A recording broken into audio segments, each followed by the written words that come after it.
Tonight, Donald Trump's public digs at Canada as Mark Carney takes off on a high-stakes trip to China.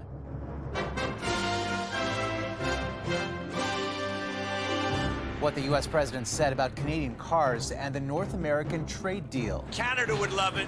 Canada wants it. They need it. And what's on the table in the massive effort to rebuild bridges with Beijing.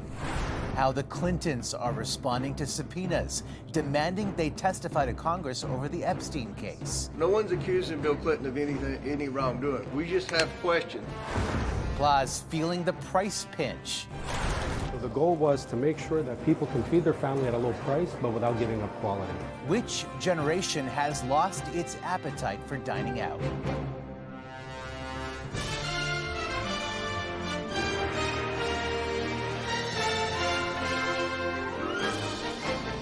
CTV National News with Omar Sachedina. Good evening. As we come on the air tonight, Mark Carney is on his way to China, the first sitting prime minister to make that trip since 2017. The goal is to improve Canada's access to a critical global market, a challenging task. But as CTV's Abigail Beeman tells us, another reminder today from the U.S. president of just how urgent. Touring a Ford plant in Detroit, the U.S. president gave upcoming North American trade talks a shrug. It's irrelevant to me. Canada would love it. Canada wants it. They need it. Because we don't need Canada product. That's the thing. You know, I want to be a nice person, but we don't need... I want to build the cars here, not in Canada. Donald Trump also doesn't want cheaper Chinese EVs. Thank you so much. Neither does Ontario's premier. Flanked by Michigan lawmakers, Doug Ford urged Mark Carney not to back down on Canada's 100% tariff on those vehicles during his trip to China. It would not be good for Ontario and Canada, and it sure the heck wouldn't be good for the U.S., and it wouldn't be good when it comes to negotiating with President Trump. Canadian government sources say to expect some progress on punishing canola tariffs, which China slapped on in retaliation for the EVs. We've lost over $1 billion Canada-wide. Frankly, just even for my farm, I'm just under $100,000 myself, and that really hurts. Saskatchewan's premier is joining for some Beijing meetings. Would you take Mo if you didn't expect some relief, some schedule of lower tariffs on canola? Probably not. But what EV concessions could be on the table from Canada? I do expect that the Prime Minister isn't going there just to exchange niceties. The head of the Automotive Parts Manufacturers Association says industry has advised the Prime Minister they can't trust the Chinese to play fair. If Washington reacts to something we do in Beijing that makes permanent the barriers for Canadian sales into the U.S., there is nothing Beijing could offer us that could make up the difference. In a briefing ahead of the Prime Minister's trip, federal government sources spoke of addressing trade irritants on both sides systematically, but wouldn't share details on conversations around canola or EVs. Omar? All right, Abigail, thank you. And before departing for China, Mark Carney met with coastal First Nations leaders in Prince Rupert, BC. Over growing backlash, they weren't properly consulted on a major project. Indigenous leaders reinforced their objections against a pipeline going through their territory, opposing any project that brings oil tankers to the north coast of BC, adding that just one spill would destroy their way of life. We're not just talking about strategic trade corridors and global trade, but this is our home. This is a responsibility for the nations to look after our territory for now and future generations. The Prime Minister said today was a day for dialogue. There will be a time for coming back with progress, particularly with respect to conservation. A terrifying moment on a slippery highway in Manitoba where RCMP say a school bus lost control as it was trying to pass another bus. The bus went off the highway, rolled and came to a stop right side up. The vehicle was carrying 14 students between the ages of 16 and 18 and one adult. All 15 were taken to a local health center and 4 were subsequently airlifted to Winnipeg with serious but non-life-threatening injuries. Some range from spinal to stitches to broken shoulder bones and stuff like that. So it varies on injuries. The crash happened about 550 kilometers northwest of Winnipeg near the town of Swan River, close to the Saskatchewan border. Overseas, the death toll from the violent crackdown in Iran soared to more than 2,000 today as Donald Trump encouraged anti-government protesters to take to the streets. CTV's Heather Wright with the story of a Canadian doctor who has seen the impacts of the regime's brutality with his own eyes. Protesters pleaded for help today outside the U.S. consulate in Toronto, calling on U.S. President Donald Trump to intervene in Iran as nationwide demonstrations have been met by brutal force by the Islamic Republic. I have no news from my family. My brother, my sisters live in Iran. While phone service is slowly returning, internet has been cut off for days as protests spread throughout the country. For the first time, Iranian officials announced a death toll, 2,000 people killed, while also blaming the United States and Israel for inciting the protests. The young one, they will participate. Dr. Shahram Azam was a doctor in the Islamic Revolutionary Guard Corps when in 2003, the regime arrested Canadian photojournalist Zara Kazemi, who was later brought to his hospital. He says Kazemi was missing fingernails, had a broken nose, and her skull was fractured. There were also signs of rape. She later died. There wasn't any chance it happens by accident. At least she was beaten, if not torture. In 2005, Azam, his wife, and daughter fled to Sweden and applied for asylum in Canada. In the 2 decades since he left, he's watched protests unfold in his home country, all met with violent crackdowns. But he says these demonstrations, happening in both big cities and small towns, feel different.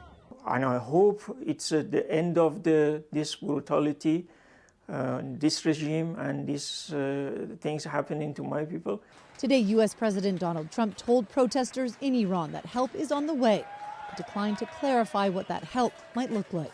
You're going to have to figure that one out. I'm sorry. Trump has vowed to intervene militarily on behalf of protesters, encouraging them to keep demonstrating.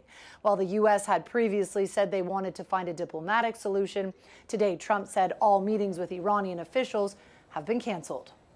Omar. All right, Heather, thank you. And closer to home, a former president and first lady could be held in contempt of Congress after refusing to testify before a Republican-led House committee's investigation into Jeffrey Epstein. It's a charge that carries a penalty of up to 1 year in prison and a fine of $100,000. CTV's Washington Bureau Chief Joy Malbin on the Clintons' defiant response.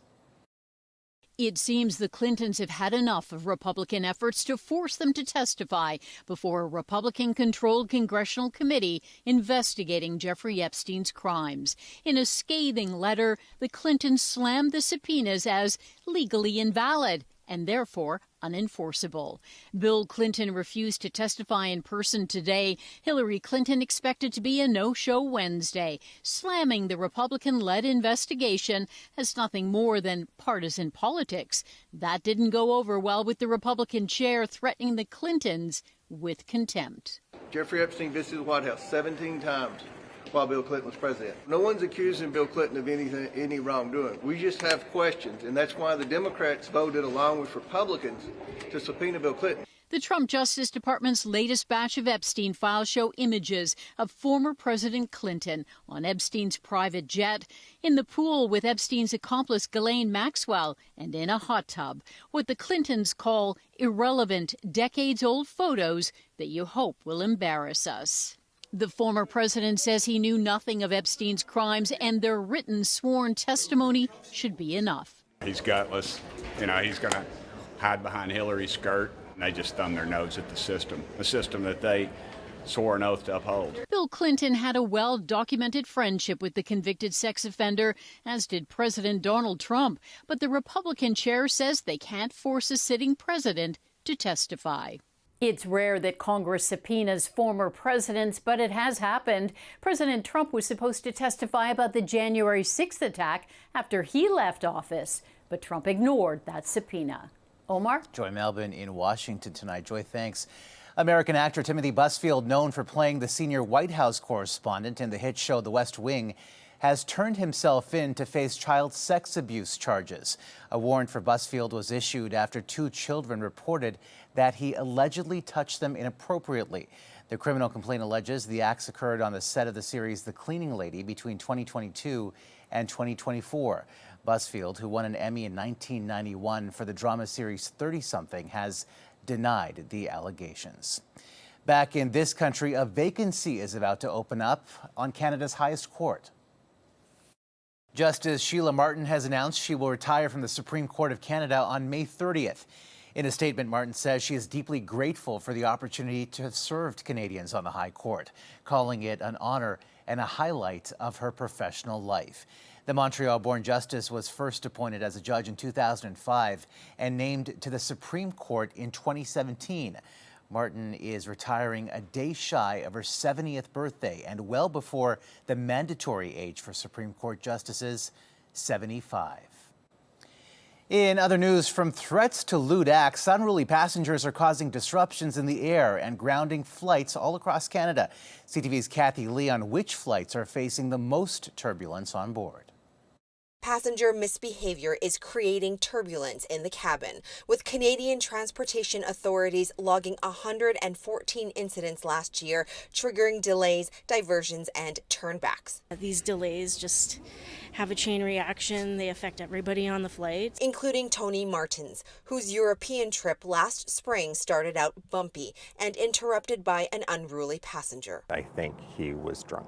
Martin says the pilot of the Air Canada 777 aircraft had to dump some fuel from the plane to make an emergency landing, causing a 4-hour delay and an eventual arrest. I was frustrated, we just want to get going. The bad behavior reported including indecent exposure, being drunk, inappropriate touching, starting fights and uttering threats, and vaping on board, just to name a few. People have to recognize that there are very, very real consequences of this misbehavior. Almost 40% of misbehaved passenger reports involved flights in and out of Calgary, the most of any city, followed by Toronto with 24% and Vancouver with 18%.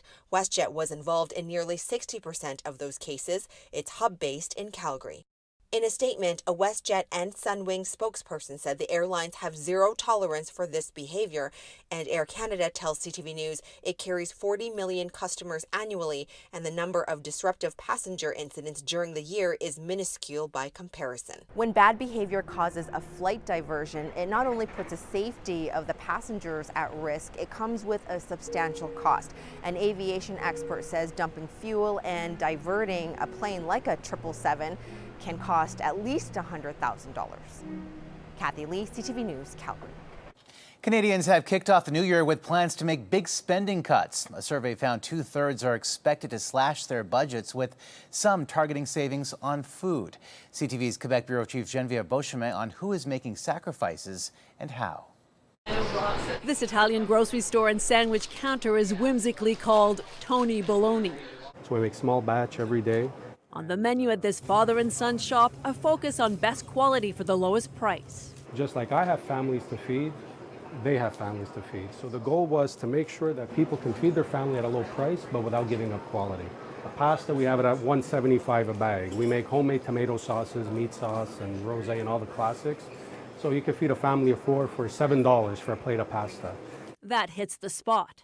A TD survey found 2/3 of Canadians say they plan to slash their monthly budgets by up to $1,000 a month. 55% say they'll cut on eating out, 44% on attending concerts, sporting events, movies.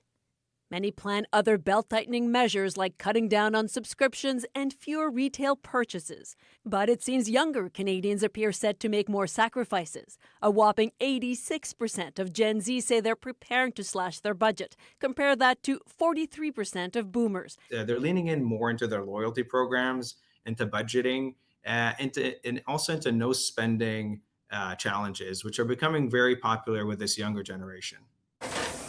McDonald's is vying to tap into the budget squeeze. The fast food chain is freezing the price of some menu items for a year. For instance, $5 for the Meg Value Trio. This, as a recent study found more than 4,000 restaurants could close this year.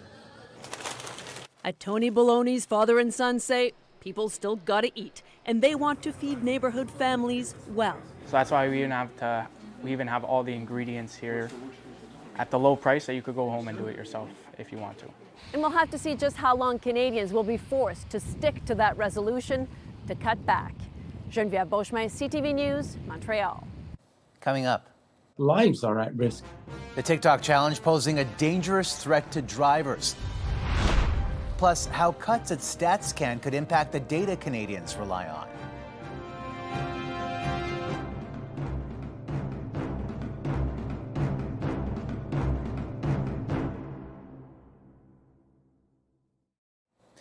Police near Toronto are investigating a case of apparent arson today involving tow trucks, which took place just minutes away from another instance of suspected arson last week.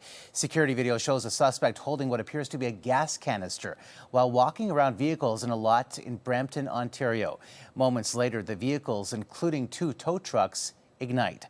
This incident follows a similar event on January 5th that happened nearby. Several tow trucks were torched. Peel police say it was arson and are looking for multiple suspects. A Montreal man's recent car trouble was no accident. He nearly fell victim to a challenge that could cause some serious damage to vehicles and people. CTV's Matt Grillo on what to watch out for. The photo is unmistakable. This is a tire that was on Raphael Blais' car last week. Some key parts are missing.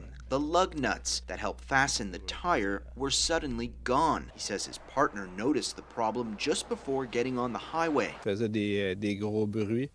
Puis il avait commencé à trembler. The car was making a lot of noise and shaking, he says. He had switched cars with his partner and he eventually noticed one tire was missing lug nuts. C'était une bonne idée de pas prendre l'autoroute. Blais says it's a good thing that neither he nor his partner decided to take the highway that day. The incident left him so shook up, he decided to post his experience on Facebook, and that's when he found out about the lug nut challenge on TikTok from years ago. Blais says it's possible he and others could be victims of that challenge. His mechanic told him the lug nuts on his car were removed manually. Not to mention, he says a lot of people from regions across the province have reached out with similar stories. Ce n'est pas une situation qui est drôle. André Durocher with CAA Quebec says when he was a Montreal police officer, he was aware of some cases involving the lug nut challenge. You know, people think it may be funny, somebody's going to lose a wheel. First of all, there's damage, so the people will be, have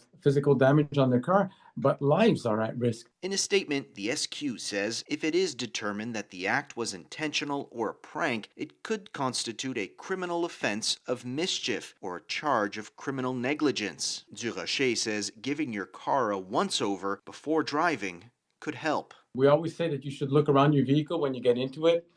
Most people don't. Blais filed a complaint with police because he says the lug nut challenge is not funny. It can be very dangerous and he wants it to stop. Matt Grillo, CTV News.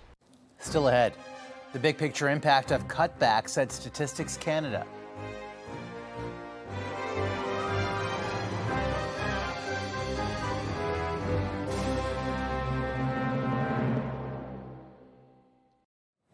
Statistics Canada is planning to cut hundreds of jobs over the next 2 years, the latest layoffs in the public sector, where the Prime Minister has vowed to cut 16,000 positions overall by 2029. CTV's Austin Lee on the potential impacts. It's going to affect a lot of people with a lot of families, and I'm worried. A somber mood at Statistics Canada headquarters Tuesday afternoon, one day after workers learned 850 jobs will be cut over the next 2 years. We got a message from the chief statistician yesterday, kind of breaking down who's going to be affected in a vague way, but we're just waiting for emails and notifications. Of those 850 job cuts coming, Statscan says 100 cuts are coming immediately. I feel it's a dark day for the public service. I think it's also a dark day for Canadians and the data that they rely on from Statistics Canada. The government agency grew by nearly 2,000 employees between 2019 and 2025, due in part to hundreds of employees from another agency merging with Statscan in 2023. The fear now is that service will decline. When they have less people to be able to examine that data, to secure that data, it frightens me that, how reliable is that data going to be? For its part, Statscan says it's focused on continuing to deliver data the Canadians rely on. The chief statistician was very clear in his remarks yesterday that our core mission-critical programs, for example, our key economic indicators, will remain as they are. That is a priority for the agency. But union leaders say the agency is relied upon for more than just key economic indicators. They might be concentrating on core data, but there's so many things that Statistics Canada does that Canadians don't see. That's very key to our future. In the meantime, workers are on standby, wondering if they'll have a job in 2 years. Waiting for those emails and waiting for those messages from our management to let us know which direction they're going. Austin Lee, CTV News. Still ahead, the rise and fall of a controversial cartoonist, the complicated legacy of the creator of the Dilbert comic strip.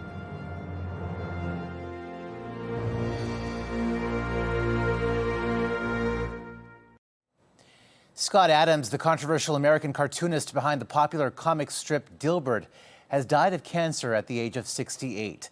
The comic about a frustrated engineer in a dysfunctional workplace rose to fame in the 90s and was featured in newspapers around the globe. But it was canceled after Adams was accused of making racist comments. CTV's Adrian Gobriel on his life and legacy. With comedic cynicism, it was a depiction of office culture that resonated with readers across the globe. Luckily, everyone seems to be developing an immunity to the toxic environment. At its height, Dilbert, the comic strip, created by Scott Adams, had its own TV series. In print, the mouthless, bespectacled character appeared in 2,000 newspapers worldwide in at least 70 countries and 25 languages. Adams once told CTV News that his own years spent working in a cubicle as an office dweller was the catalyst for his comic. I spent 16 years in cubicles, first at a big bank and then at the phone company for 8 years. I became more cynical, if that was even possible. Decades of Dilbert also gave way to multiple books, though the laughs came to an abrupt halt in 2023. I got a call from my syndication company, and they said, we can't do business with you. We're done. Adams was dropped by some of the world's largest newspapers following a racist remark he made on his YouTube show where he referenced a poll that asked people if they agree that it's okay to be white, a phrase used by white supremacists. At the time, Adams insisted his comments were taken out of context, though he made no apology. So Dilbert is now fully canceled. Last year, Adams revealed he had prostate cancer that had spread to his bones. So we'll see how far we get, okay? Just last week, Adams appeared on his live stream for what would be his final public appearance. This is going to be a tough week. Early Tuesday, his ex-wife appeared on Adams' live stream to share the news of his passing. But he's not with us right anymore. Delivering one final written message left behind by Adams himself. I had an amazing life. I gave it everything I had. Please know, I loved you all to the very end. Scott Adams was 68 years old. Adrian Gobriel, CTV News, Toronto. And that's a snapshot of this Tuesday for all of us at CTV National News. Thank you for watching. Good night and see you tomorrow.